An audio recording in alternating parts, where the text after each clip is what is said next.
You walk into the lair of your quarry. The traces of death have been evident in your travels.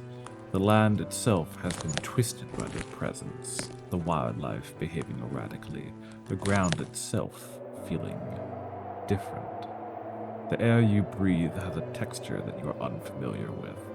There isn't anything that can be done, for if you do not strike now, their influence and power will spread far beyond this distant wildland.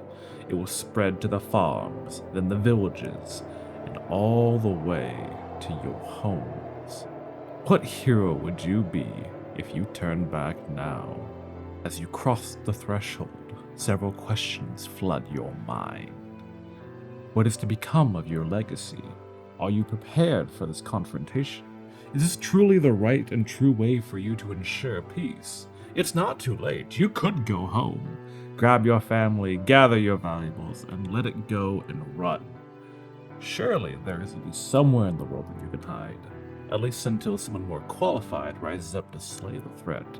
How many adventurers have thought themselves chosen and perished in lockstep with you? But it's too late. You see it beyond the gloom, in its figure cloaked in shadow, but you feel its presence towering over you as it locks its gaze on you. It's time to win or die. Perhaps even a fate worse than death. When you're constructing the BBEG of your story, there are many ways it can take form. From the horrible undead, tyrant dragons, otherworldly beings, and even their fellow man can still have an effect. But that doesn't mean that any of them should be treated as anything but what they are. A threat to the world as it is, and the pinnacle of what your players are going to be going against for their story. There are some important considerations leading up to this point of the story. I'll be covering about as general as I can for categories that you may most likely be dealing with. Mostly, I'll be making assumptions on what kind of themes have been expressed, but I always encourage dungeon masters to be aware that every game is unique, and you will likely have to come up with things slightly twisted or changed to fit the campaign that you're in. Good? Good. Hey, real quick, I want to say, ask your questions at the end. I'm terminally online, and I love to answer any questions that people have about tabletop RPGs, about what I have said so far, because really my only restriction is how much I can focus on editing these damn videos to get one out per week. I hate editing. It is my least favorite thing to do, but I love recording scripts, and I love talking about tabletop RPGs. The channel is growing. Recent videos have gotten a lot of love, and I appreciate the fantasy community for all the help they've given me in my life, so hopefully I can do the same for you all someday. Okay, back to my nerd ranting. First up is what we find most frequently in a lot of books. It's the Sage.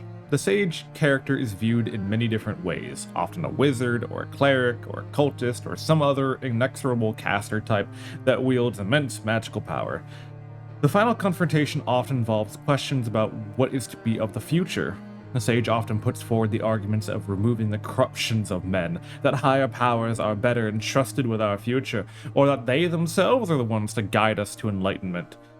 A lot of the adventures leading up to this point were likely involving several confrontations about the effects the sages had on people's lives, battling disciples or acolytes of their ideology, dealing with creatures and beings meant to stop this exact scenario from happening, learning about their life and that led them to this conclusion, how they have come to understand the flaws in mortal kind, but failing to understand that it's those flaws that make us unique individuals for whom we can adapt and grow, falling to the flaws themselves. These final confrontations could either be epic or somber, depending on how the party has interacted with the Sage leading up to this moment. It is one likely to involve puzzles or intense magical battle.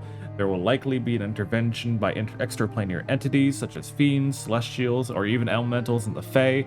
The number one advice I can give for this kind of encounter is make sure that the message is not lost. Make sure that the players do not forget, and it may even be the last attempt for the Sage to convince the party that their stance is correct. They may want to end the campaign by joining forces rather than in bloodshed.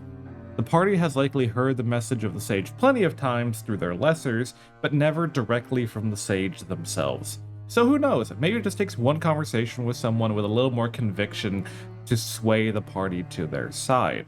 The next popular one I would say is the Beast.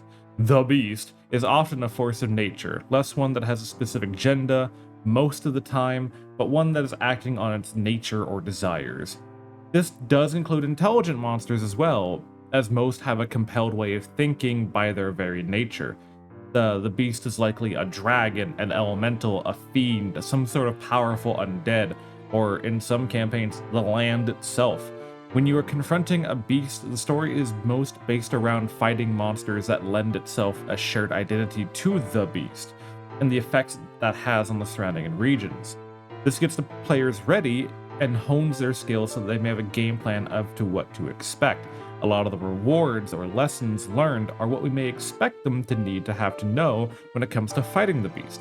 If it's a dragon, for example, learning how to deal with airborne enemies, what to do while falling, massive damage AoE attacks, how to deal with potential sidekicks, often being kobolds in the case of a dragon.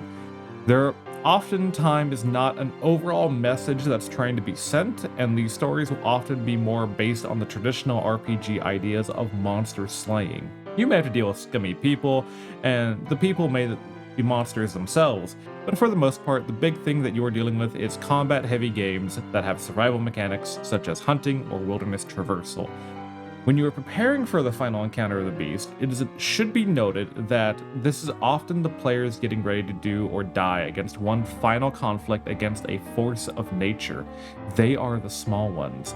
They are the ones going and often trekking around in the woods that are not their own. They are invaders. They are hunting the beast, but you have to make them feel like prey, because the apex predator of these lands does not fall easily. They know their land. They know their home better than anyone. So include terrain heavily in this combat. Payloads to the players are naturally going to be at disadvantage if they didn't prepare properly. Used cliff face, the darkness of caves, the murkiness of the water, the cloudy skies. Whatever fits the beast the best to any would-be monster slayers. Mind your back. The next one I'm going to cover is the Tyrant. The Tyrant is a leader kind of character. They're the one at the helm of a vast network and has a fair different ways this can play out. The Tyrant can be a war chief, a king, a rich noble, anyone or anything that leads a huge mass to carry out their will. This can take on the form of an orc warband and their leader, a banker that runs the mafia, a vampire in their castle, or again, even a dragon. Not totally separate. Don't worry about it compared to the other dragon. The previous one, this is a different dragon, and we're not just duplicating examples. Don't worry about it. Don't pay attention to that one. The key thing about tyrants is that they don't really feel like players are fighting against an idea or one being. It feels like they're fighting against the organization. There are bits and pieces, and it gives the players a lot more leeway in how they want to interact with the tyrant's forces. Our heroes can strike at supply lines, they can try to assassinate top leaders, they can even go on mass combats against the organization. However, this also allows for a bit more roleplay than other kind of situations, because not every person in the organization might approve of their leader. Or the players can infiltrate and try to be the double agent. We see the Tyrant fairly often because it allows for many different pathways for the players to go through. This is why the final showdown of the Tyrant is so difficult to make satisfying, because preferably it is the final moments of their empire. The players have done their work, and they've already dismantled it all successfully. There's nothing really left other than killing him, either through a mass extermination of those that believe in him, or in the subtle and kind-hearted tricks. The king's halls lay empty, and all that is left but a despot left on a throne of broken dreams and deluded grandeur. Even if the players feel bad and decide to spare them, the Tyrant may not take it lying down. They may go out swinging anyways, and I think that is going to be the ultimate test of what kind of players you are dealing with. This kind of story really shows what kind of players you have, regardless if they're kind souls, murder hobos, or RP savants. This is the kind of game I prefer to run for my party the first time I meet them, because it gives me a lot of information as I can possibly get for future games.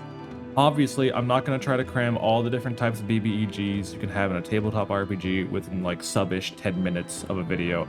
Every story is different, and depending on what your players decide, the story can shift dramatically. So until next time, take care.